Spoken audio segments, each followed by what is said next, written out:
Look at the top stories tonight.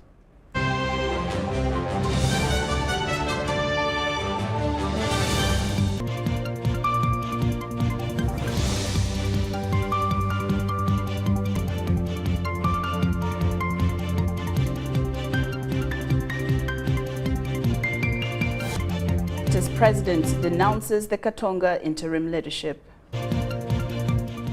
URA realizes only 15% of VAT due to non-remittance. And Minister Ichweru inspects flood-prone areas in Kampala, directs UNRWA to expedite repairs.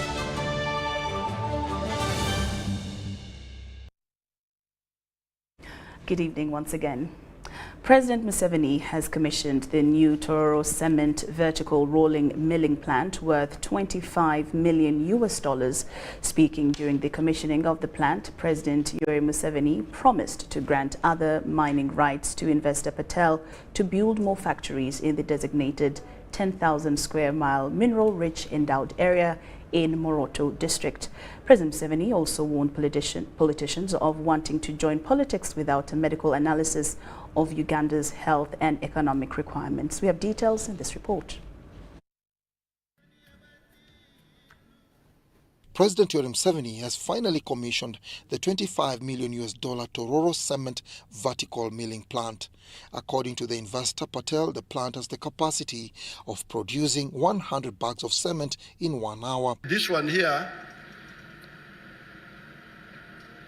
we don't care who does it, whether he's a Ugandan or non-Ugandan, as long as he, especially for industries and services, if he can put his business here, we welcome him and support him.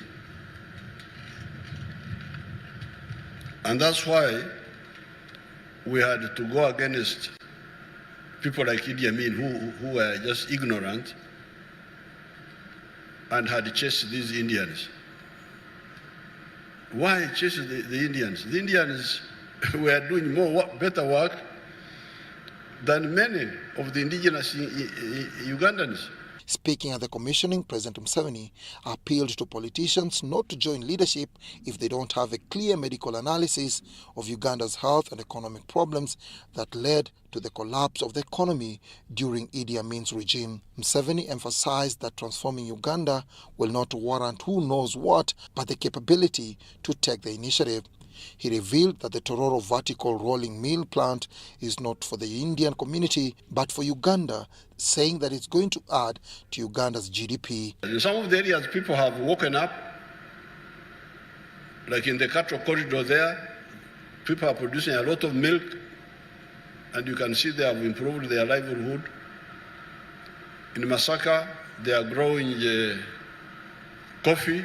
He also told the congregation that the second sector that will make Uganda catch up with the rest of the developed world is industry. Museveni later appreciated investor Patel for his contribution to economic development of Uganda, citing a number of products the factory is going to produce. We just installed a $25 million VRM, which is the most sophisticated mill in East and Central Africa, which has got German technology, and it is producing 150 tons of clinker grinding per hour.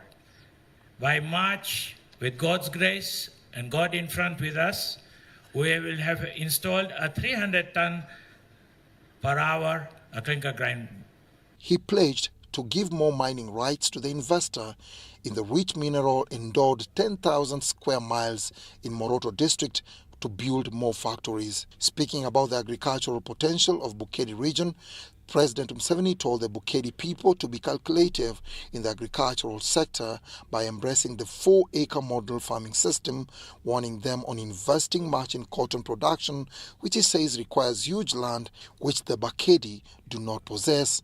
The market, I'm coming back about the Chibaro in agriculture. These small pieces of family lands, which I see, they are small, but they can be used in a very good way. Museveni also blamed the Chinese investor who invested in the Usukuru phosphate industry to have reported to him late when some Ugandans conned him off huge sums of money that led to the stalling of the factory. Some Ugandan officials took bribes from the Kachina there, that Kachina man.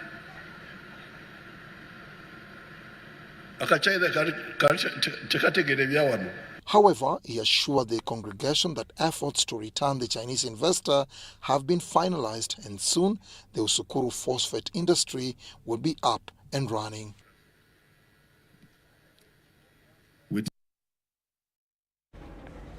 The president of Forum for Democratic Change Party at Najanankumbi, Patrick Oboya Muriat, has said members of the party who assigned themselves duties in Katonga have no bearing with FDC in Najanankumbi. Speaking immediately after his nomination to contest as the party president in the coming delegates conference of 6th October, Amuriat said that the party situation has learned that they need to entrust responsibility in the hands of serious people who understand the party.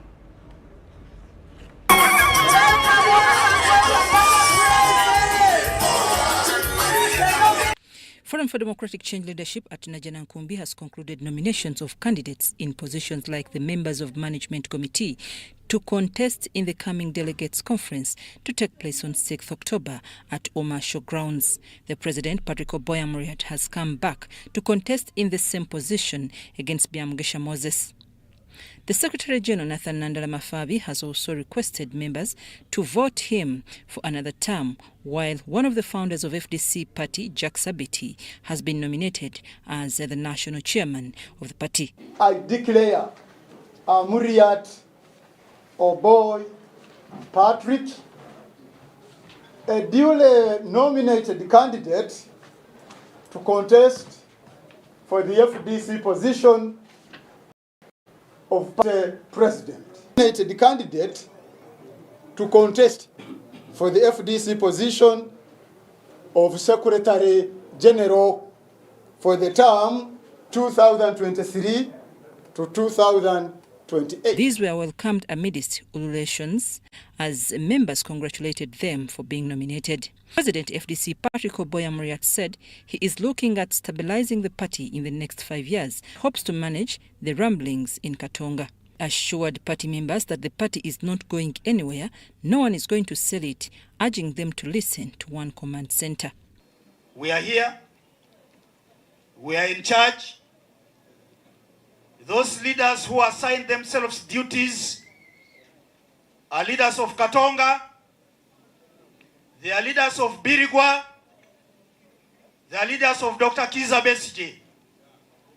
They have no bearing at all on the leadership in Najanankumbi, and the leadership has remained intact. Explained that there have been 4 attempts to remove the leadership of Najanankumbi, attributing it to Dr. Kiza Besije, who wanted Amuriat to do things in his way.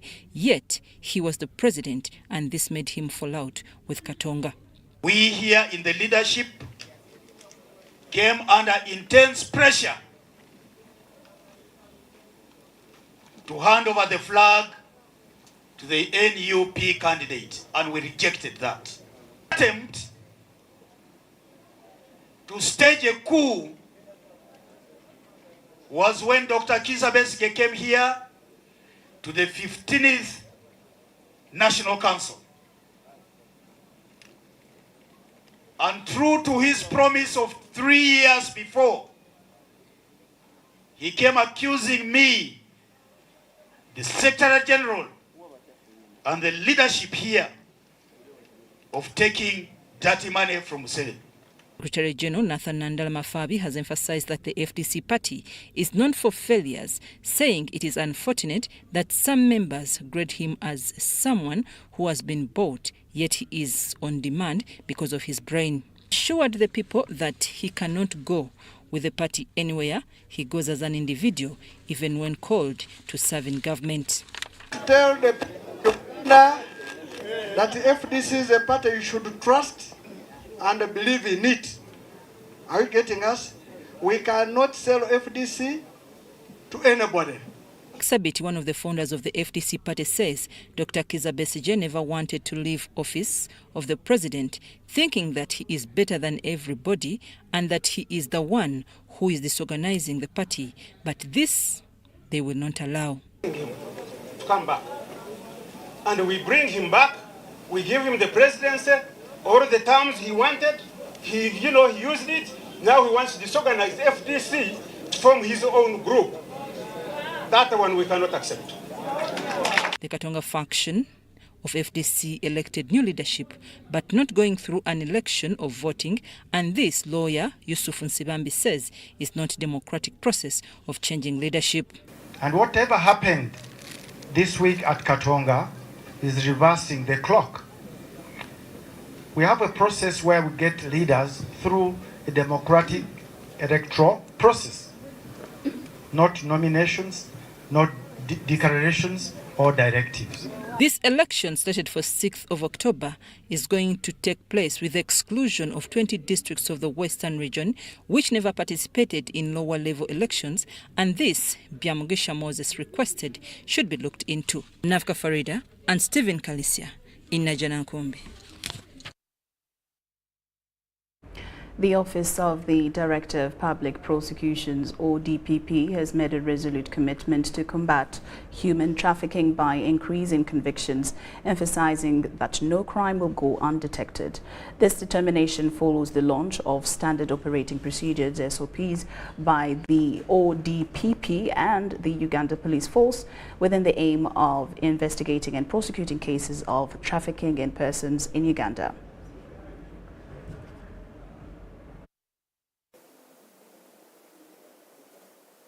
In an effort to enhance investigative and prosecutorial tactics for handling human trafficking cases, the Office of the DPP, in collaboration with the Uganda Police Force and other law enforcement agencies, have introduced standing operating procedures to provide guidance for lawmakers dealing with human trafficking.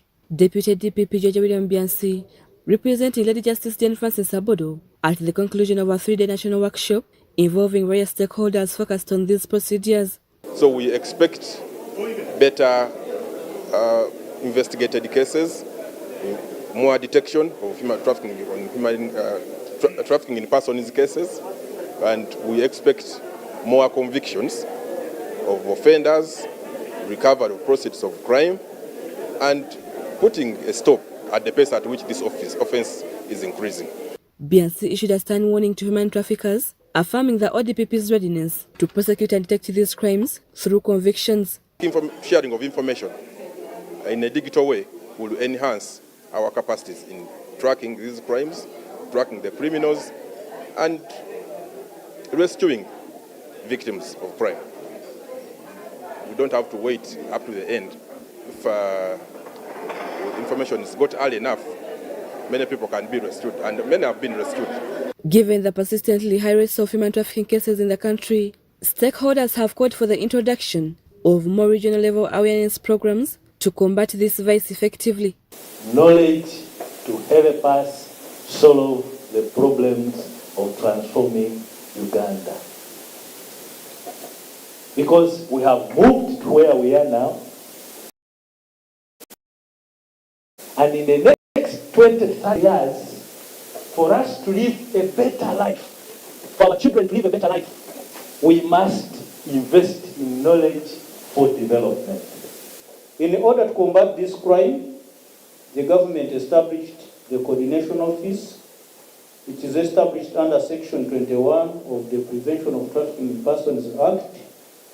And most of its duties is to implement the Prevention in Persons Act, coordination, monitoring, and overseeing it. Workshop participants have expressed the timeliness of these SOPs, believing that they will address the challenges encountered in dealing with human trafficking cases.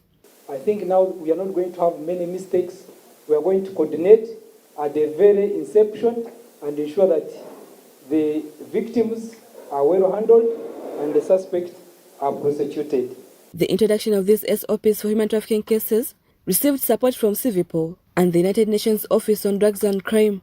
And the other anti-trafficking stakeholders, including COPTIP also, in order to develop standard operating procedures for investigating and prosecuting human trafficking. The workshop saw the participation of representatives from the ODPP, Uganda Police, CID, Ministry of Internal Affairs, Ministry of Justice, among others. Rebecca Nantongo, Susan Inabugude, UBC News. Uganda Revenue Authority Public and Corporate Affairs Unit has conducted an engagement with the media on the formulation of tax policies and procedures. This was at the authority's headquarters in Nakawa.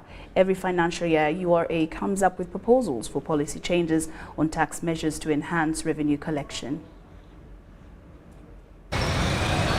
According to the Domestic Revenue Mobilization Strategy of 2018, Uganda Revenue Authority is mandated to collect over Ugandan shillings 32 trillion taxes this financial year. However, currently, only 15% contribution is realized from value-added tax due to non-remittance, a contribution slightly lower compared to other East African countries. We all remained with our resources, nothing would happen.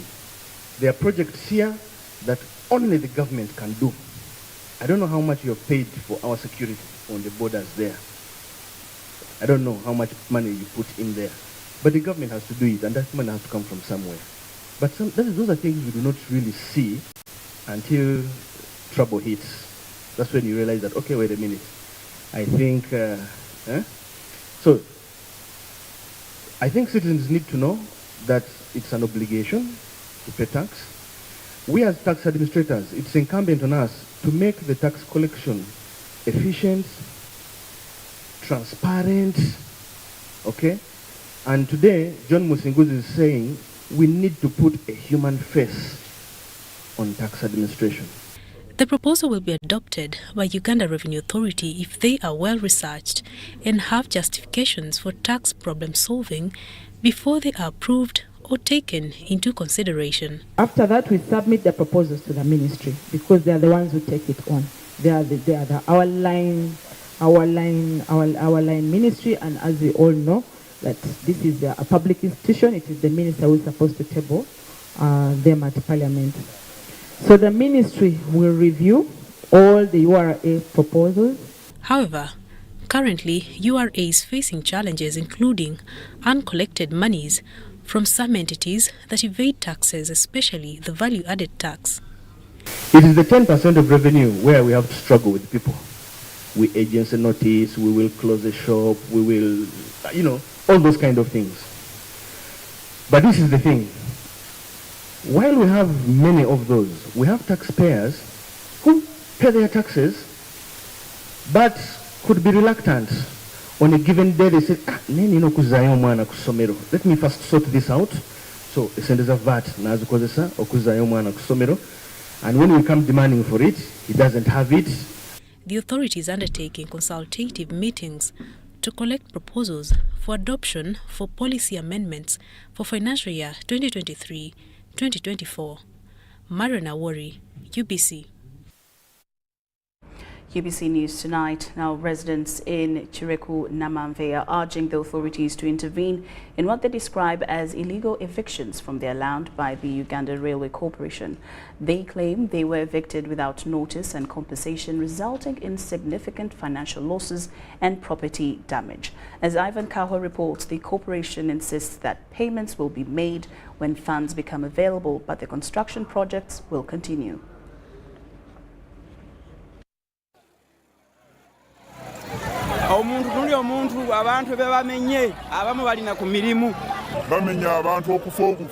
This eviction was carried out by the Uganda Railway Corporation between 29th May and 4th June 2023 to clear a path for the railway construction along Chireku Namamve Weyogerere. Over 4,000 residents are reported to have been adversely affected by this clearance, including community schools.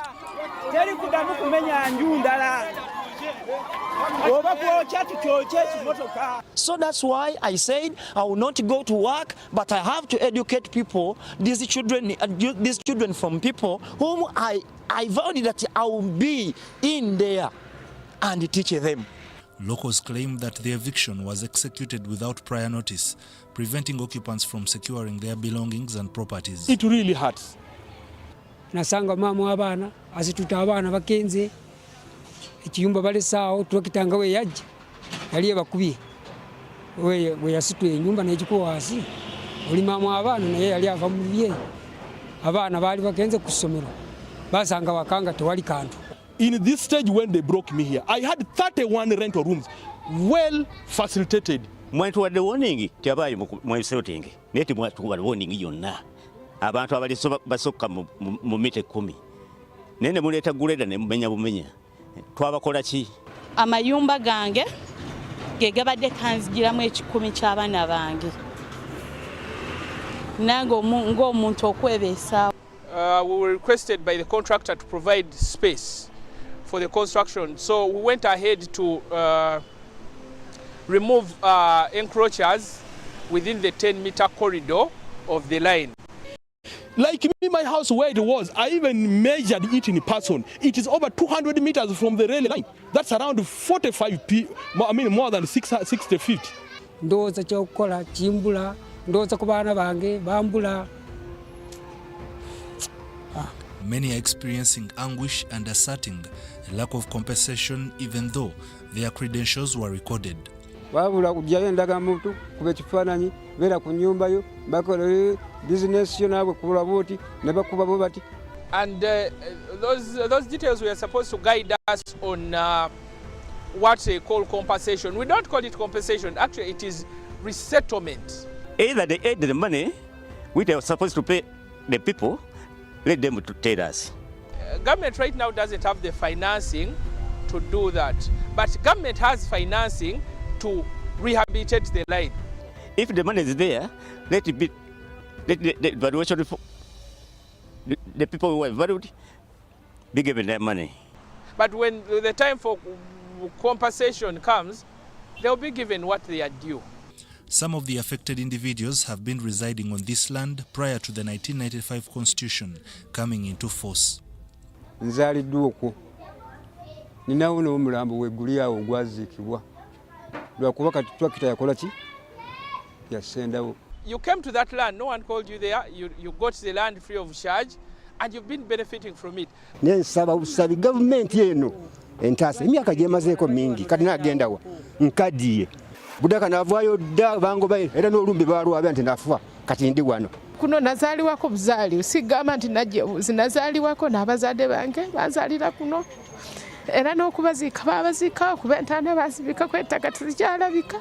We cannot be, and I urge Ugandans, you cannot be that selfish, yeah, to stop works that are going to benefit so many Ugandans because of your own interest, because you haven't been compensated. Because if this project was handled well, we wouldn't be in this state. I was expecting a warning, people to be either evacuated somewhere, they would be given a resettle somewhere, and the project goes on. No one is fighting government's project, because even me, I need it too. Once happy and comfortable residents having their own houses and plots of land in Chireku, Namanve, Bweyogerere, some of the residents have resorted to sleeping in culverts, which we all know transport sewage and water, and most of them have adapted to this kind of lifestyle. Nyingira wano sawa nga musanvu ku mukaaga ez'ekiro neneebaka enkuba bw'etonya seebaka. Engoye olina engoye endala oba? Engoye zange bwezityo wezibeera engoye nenkambi twakita byesenda ndala zakenda zabula.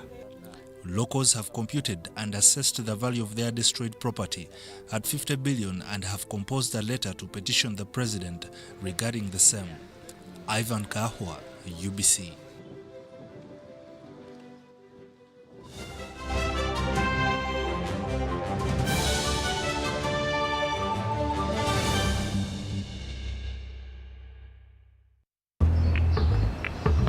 Water, please.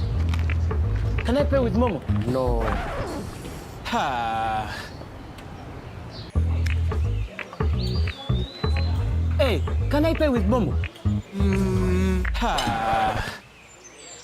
Here's our merchant code. Oh, very good. 7 mega? 20. Can I pay with Momo?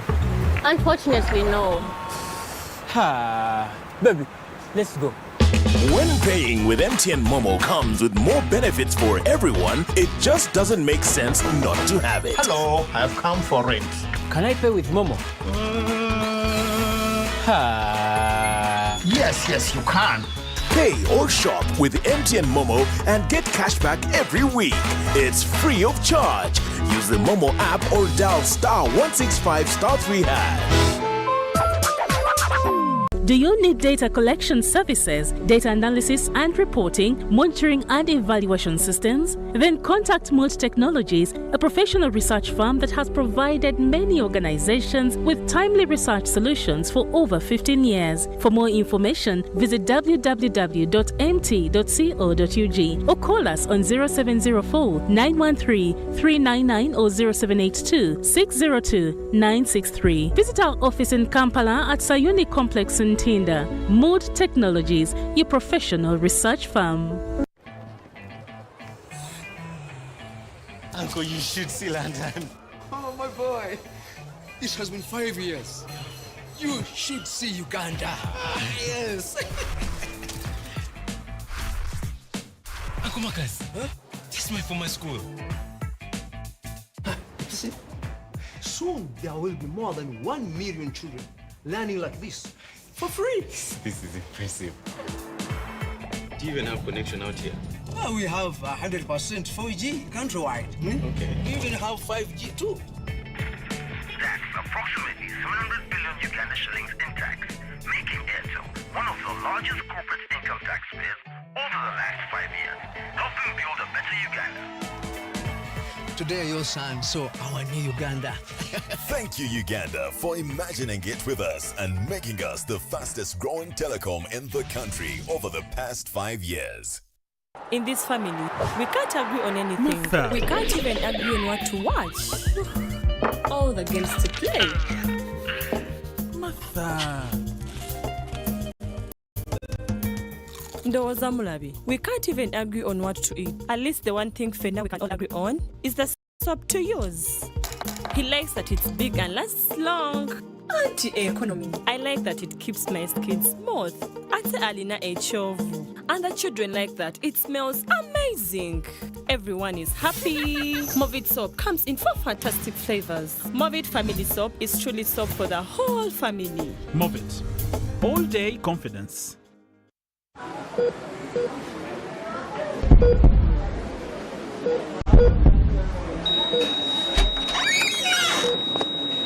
Tata and Mama Sarah. Wanji? We did all we could. Naye we couldn't save her. I'm sorry. You brought her in very late. Malaria destroyed her organs and reduced her blood levels. She was anemic. You know how dangerous malaria is. I am sorry, but malaria has killed your daughter. Malaria kills more people in Uganda than any other disease. Protect your loved ones from this enemy. Ensure everyone in your family sleeps under a mosquito net every night, whether it's a cold or hot season, to protect them from malaria. In the event that any of your family members shows malaria signs and symptoms, take them to the nearest health center immediately to prevent complications from malaria that could result into death. Together, we can chase malaria out of Uganda. This message is brought to you by the Ministry of Health with support from Global Fund.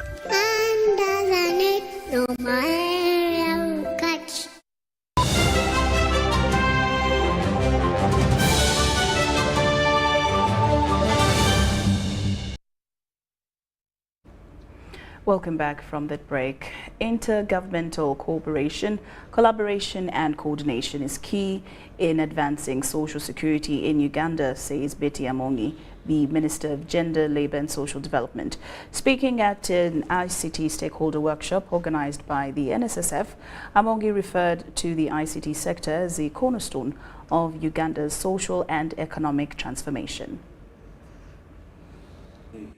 The National Social Security Fund, in partnership with the Ministry of Gender, Labour and Social Development, Ministry of ICT and National Guidance, and NITA Uganda, have held a stakeholder workshop with employers, key players and stakeholders in the ICT sector. At the meeting in Kampala, employers in the communication and technology sector were given until the 1st of February 2024 to register their employees and remit their social security contributions. The 1st of Feb deadline, which has been indicated here, is for us to give you leverage up to next year.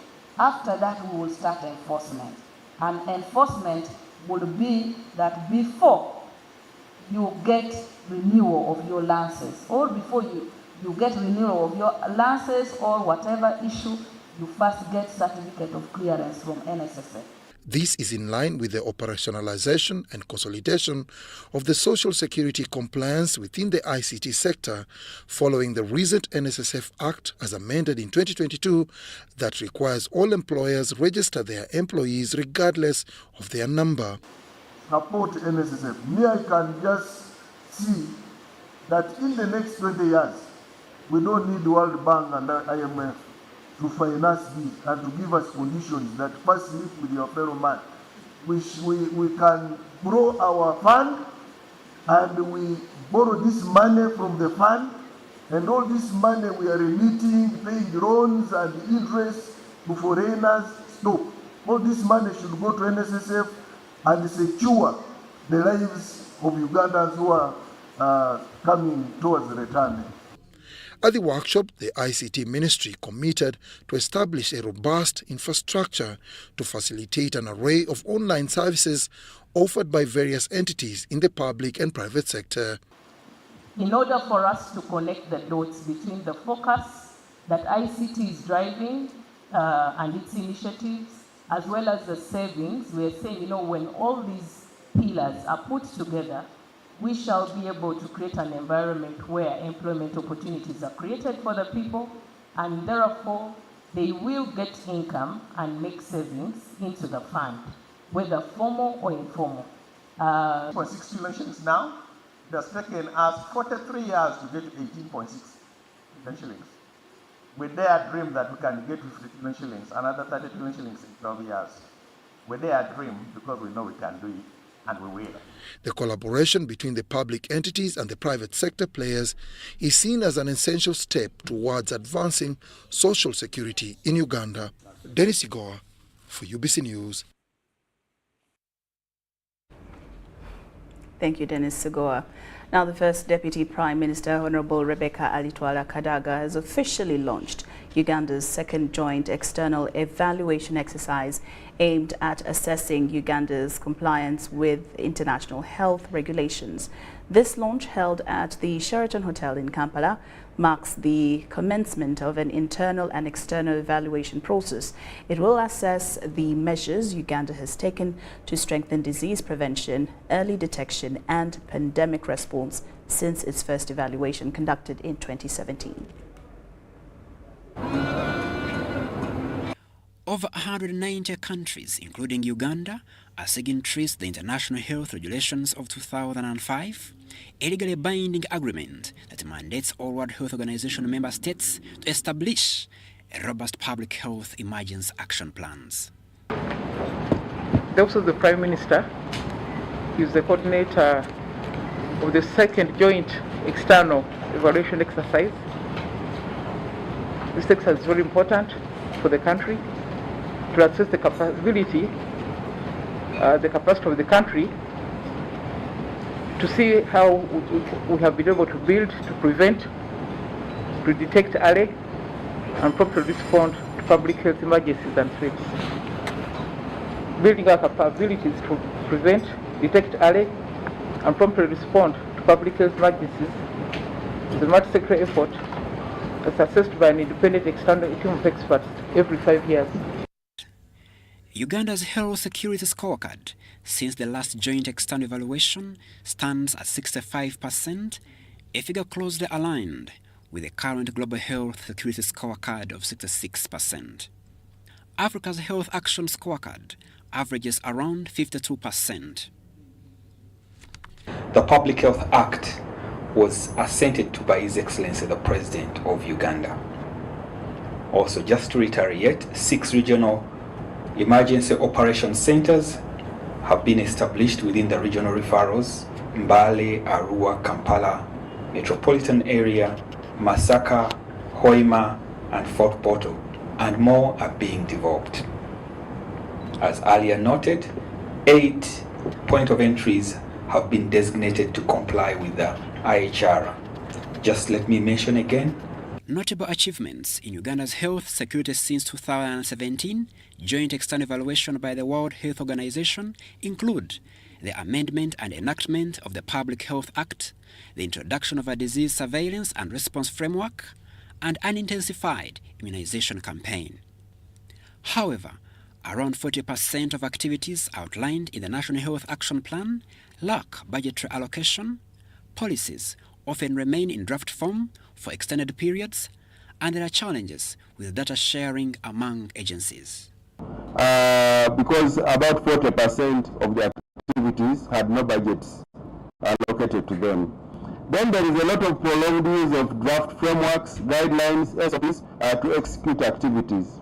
We have draft guidelines, draft policies. Policies remain in draft in this country for a long time, sometimes 2 years, sometimes 3 years. The global average is a success rate of 66%.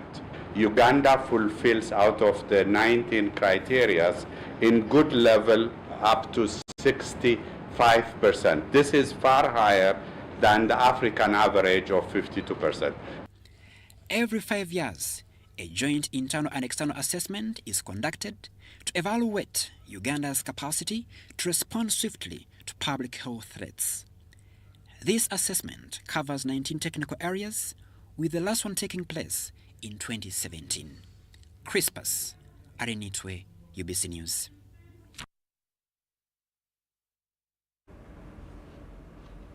Dr. Monica Musenero, the Minister for Science, Technology and Innovation, has issued a challenge to researchers and health scientists, urging them to translate scientific knowledge into operational enterprises to drive social and economic transformation.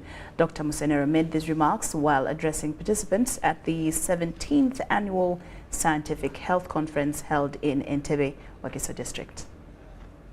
17th Joint Annual Scientific Health Conference was organized by Makerere University College of Health Sciences in collaboration with the Uganda National Association of Community Occupational Health. The conference centered on the theme Advancing Health Opportunities and Innovations in the Face of Emerging and Re-emerging Global Challenges.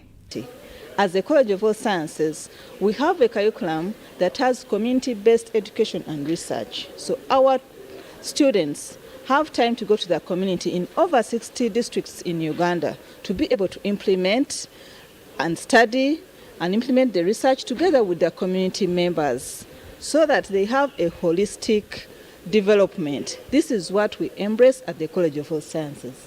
Professor Pakoyo Kamba, the Dean School of Health Sciences, emphasized that the university is embarking on its second century of excellence and remains committed to transforming into a fully research-led institution.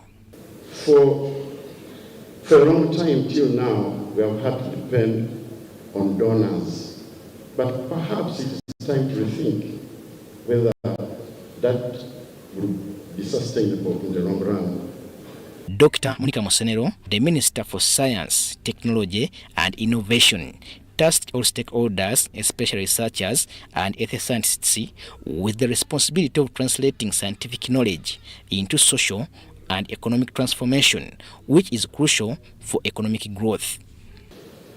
However, our pathogen economy agenda is purposeful and is directed to addressing problems of Uganda.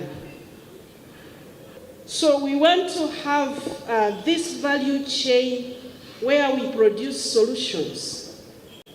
But in producing these solutions, as we advance health, we have a sparing effect on our economy.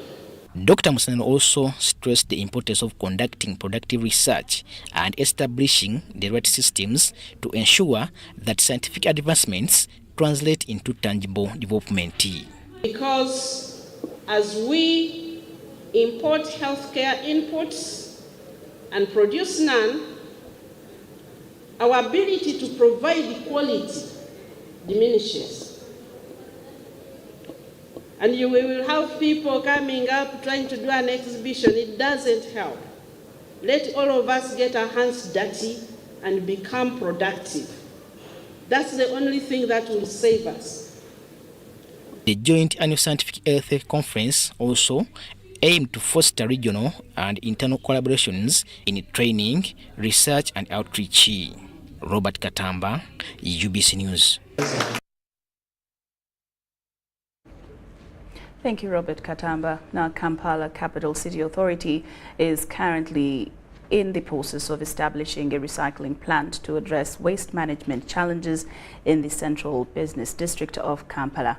Hajat Minsa Kabanda, the Minister of Kampala and Metropolitan Affairs, unveiled this initiative during the launch of the Keep Kampala Clean campaign in Makindye Division. The campaign was initiated by Dorothy Saka, the Executive Director of KCCA, 1 month ago. Kampala, being a bustling business district, generates approximately 0.2 metric tons of waste per person annually, given its population of over 3.7 million. This results in nearly 740,000 metric tons of solid waste being generated each year, yet only 41% of it is properly collected and disposed of. Over the years, Kampala has grappled with poor waste disposal practices, including indiscriminate dumping of waste throughout the city. This has fostered a perception that the authorities are not doing enough to address the issue. However, the Keep Kampala Clean campaign provides an opportunity for city residents to enhance their quality of life and contribute to sustainable urban development. Minister Hajat Minsa Kabanda disclosed the procurement of a recycling plant as part of these comprehensive efforts. Beginning a recycling plant anytime from now. Yesterday we met the president and he okayed the program. So we are still under process. We are going to begin by next year. We shall begin. Leaders across various divisions of Kampala, in collaboration with focused circles, have been urged to cooperate and support government programs such as the PDM. Nayenja kumusaba tujja kujja twongere tulabe mwategedde PDM ani alina okufuna ssente manyi bajjaga tugaba ssente nzenga saafunye nzenga saakoze bwenti tewafunye kubanga tewakola saako. Janet Mutau, the town clerk of Makindye Division, underscored the importance of public awareness regarding proper waste disposal to mitigate issues in the city like flooding. We need to talk to the people, the ones who do the commandos, the people who fry cassava on the road. We need to talk to them to understand and appreciate that they do not need to use the buveras. They can even use these catchy envelopes, so that we get away with things that do not decompose. Josephine Mlamata, representing the mayor of Makindye Division, sheds light on the challenges faced by the casual workers in maintaining the city's sanitation. One major issue is the lack of adequate cleaning equipment. Bafuna obuzibu nabo bennyini obw'amaanyi nga bakula. Era mu bimu ku bibasoomooza bye bikozesebwa. Olaba engalo zino zonna zisituse.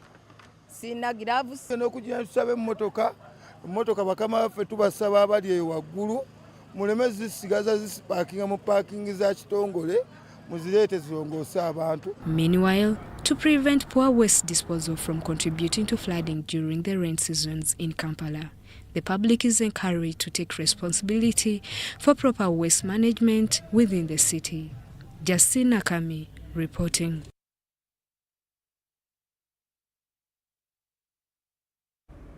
Musa Echweru, the Minister of State for Works and Transport, has issued a directive to the Uganda National Roads Authority UNRA to ensure that the contractor working on the Nakawa-Chireka stretch of Ginger Road completes the project as swiftly as possible. Minister Echweru made this directive during an inspection of the flood-prone areas severely affected by heavy rains on Wednesday. The heavy downpour on Wednesday not only disrupted road users along Ginger Road, but also caused flooding on several other city roads. We have messed up the channels that are supposed to take water very safely into Lake Victoria. We have blocked them, the so-called developers. Secondly, we the citizens have been so irresponsible, blocking even those channels that exist. We throw their garbage, we throw their polythene paper, so it chokes the drainage. So most of the Kampala roads now, the original channels that were built with the roads are no longer functional. So that's why you see Lugogo yesterday. That's why you saw, for example, I was driving at the peak of the rain. I was driving along the golf course. Golf course literally became a lake because of the development that has taken place around there. So those are the challenges that we have, and I think that we will be addressing. But the question is, do you have money for emergencies? The government will always respond. We are a government that knows that we must continue to serve our people. Minister of State for Works and Transport, Musa Echeru, conducted an inspection of the Nakawa-Chireka stretch, which was severely impacted by the floods. He expressed his frustration with the contractor's delays and directed UNRWA to expedite the necessary repairs. So again, I had to remind my friends that I don't want to hear now about the money or anything. I just want to see the place fixed. I know for sure that if there is any discussion about monies and what to, that is our internal thing. That's in-house. That is between us, Minister of Works, between UNRWA, between ENAGO, and between the Minister of Finance. That is our in-house thing. But the members of the traveling public want a smooth road. That's all they want. They don't want to hear stories, you know. So I am happy that yesterday, when I requested them to do this, they have fixed the place. They have assured me in the next 3 months, the road will be completely done. The road will be completely done here. A chronic flooding phenomenon in this area whenever it rains. We have installed a large diameter box culvert here. And the same situation with the Chambogo. We have also installed another box culvert in it there. We expect that all these works will be completed within the next 3 to 4 months, so that we should have a smooth road from Nakawa up to Chireka, connecting to the other section which has already been executed. The issue which the minister raised here, yes, is of concern, and it is really our responsibility. We promised with the contractor that we shall now keep it in this status. It will not deteriorate to that level anymore. During his inspection, the minister also visited other flood-prone areas in the city, including Mulago Roundabout. He voiced his disappointment regarding the practice of leaving open excavations on roads during repair work. You cannot have a road that leads you out of Mulago Regional Referral Hospital, and it is cut and the holes left gaping, and the gaping holes are supposed to be there where we'll do everything it takes to make sure that this kind of people who are calling themselves engineers in the capital city will either be disciplined or we bring people who know their job. That's the message here. Minister Echeru advised the public to exercise extra caution during this wet season to minimize the risk of losing lives. Adia Nakute, UBC. We'll take a very short break, but return with more stories after these messages.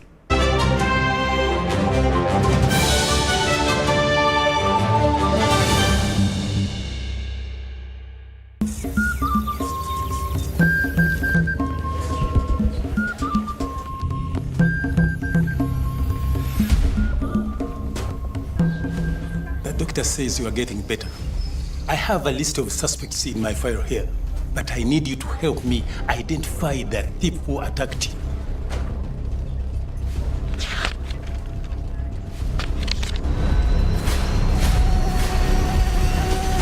This cat thief again.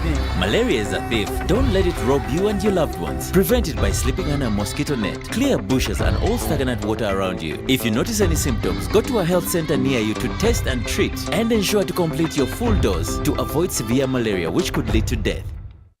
Do you need data collection services, data analysis and reporting, monitoring and evaluation systems? Then contact Mold Technologies, a professional research firm that has provided many organizations with timely research solutions for over 15 years. For more information, visit www.mt.co.ug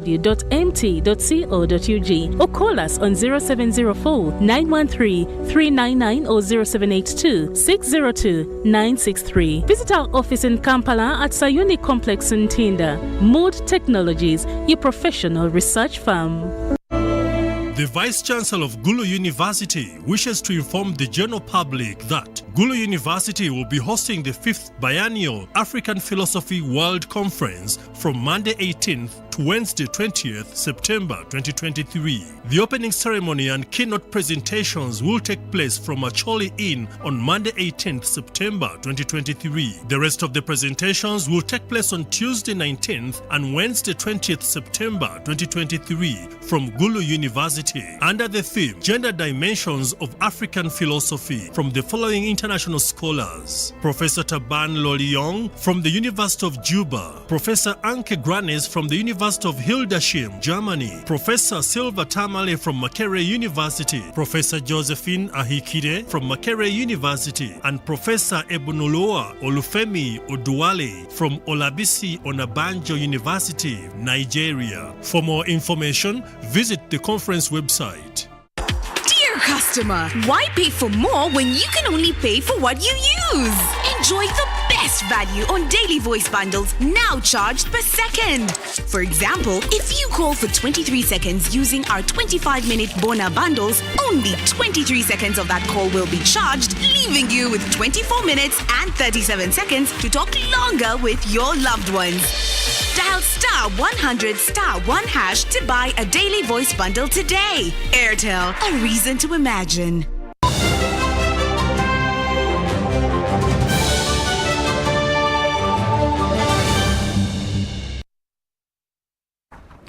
Welcome back from the break, and we're glad that you're still with us here in UBC News Tonight. Now into the business scene.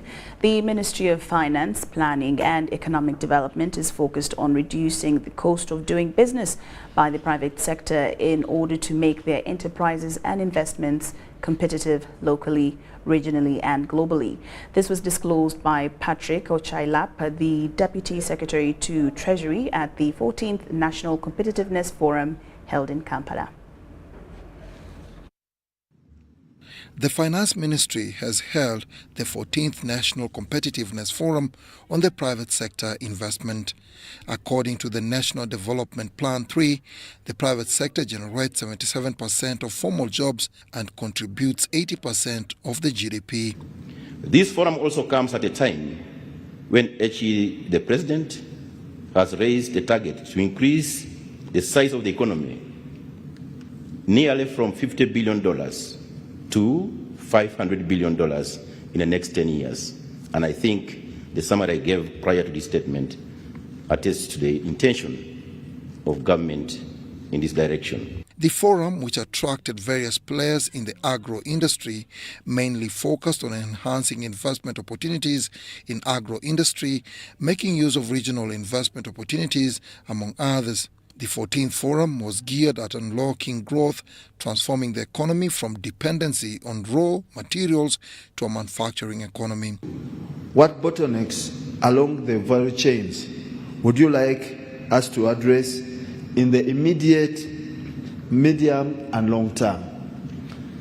And finally, what interventions do you recommend to prioritize in the next financial year budget to guarantee sustainable production for our industrialization and export development agenda? In the current financial year, government committed to support the private sector by reducing the cost of doing business through interventions such as rehabilitation of the meter gauge railway and the maintenance of roads. That focuses on unlocking growth opportunities in selected value chains and regional markets. The overall aim of our strategy is to accelerate economic growth to at least 7% and transform the economy from dependence on raw materials to a manufacturing and knowledge-based economy. collective efforts to address the transformational needs in value chains by leveraging their potential impact on the economy was emphasized. The United States is committed to investing in Africa's people and providing support to build sustainable and inclusive economies. Dennis Igor for UBC News.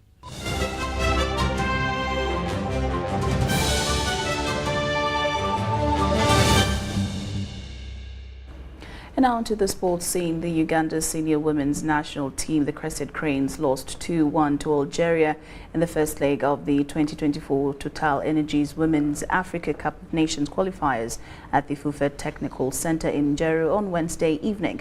Second half goals from Algeria's Iman Chabel and Habiba gave Algeria the first leg advantage, while Fauzia Najemba scored a consolation goal for Uganda from the penalty spot. Ayub Khalifa's team that will travel to Algeria for the return leg will need a win with 3 goals or more, at least a 2-1 score to force extra time and penalties in order to advance to the next round. This is the first time she's playing in the right back. She's a very good player. I was looking for someone who's a bit comfortable in the defense. Frank speaking, all the backliners players were a bit panic. So I was looking for someone who can give us some. This one is very physical. You have to bring another one who's very physical. You just have to bring someone who's a bit tactical to handle the person who is physical.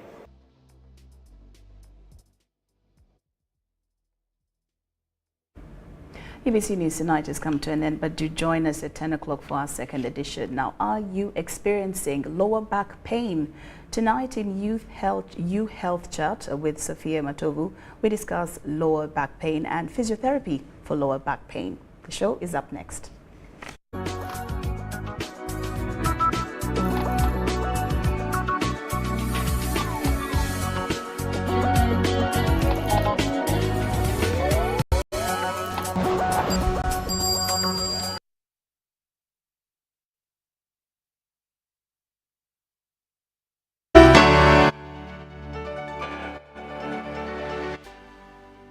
UBC, inspiring Uganda.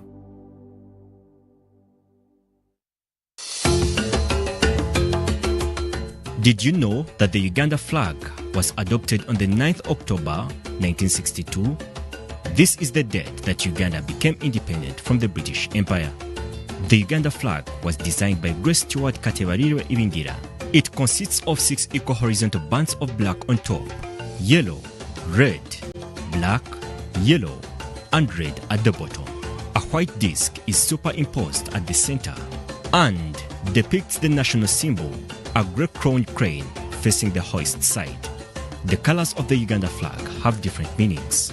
Black stands for the people of Africa, yellow stripes stand for the sun shining brightly over the country, and the red stripes stand for the blood that connects the country's many people. The crested crane in the middle symbolizes the gentleness of the people of Uganda, and its raised leg represents forward movement of the country.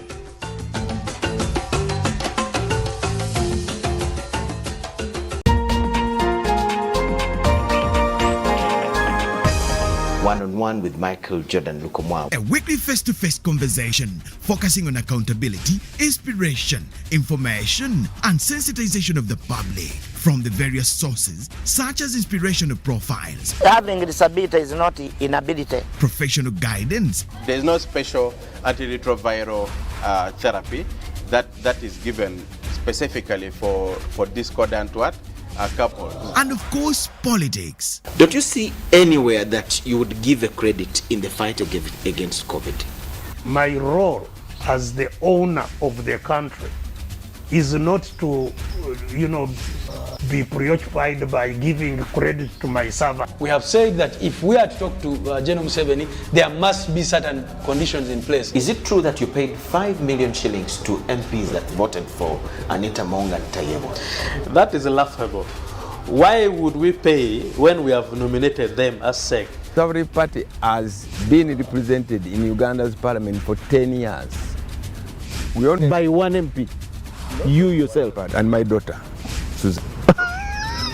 Every Friday 9 p.m., it's One-on-One with Michael Jordan Lukomwa on UBC TV, inspiring Uganda.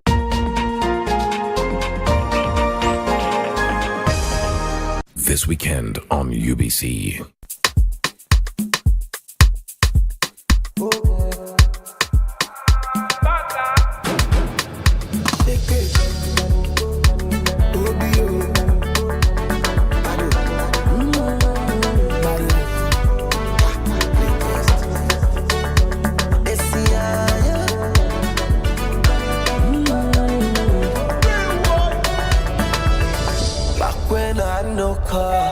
You still be riding for me. Back when I had no rubber, you still be spending feelings. Back when I had no boss, you still be standing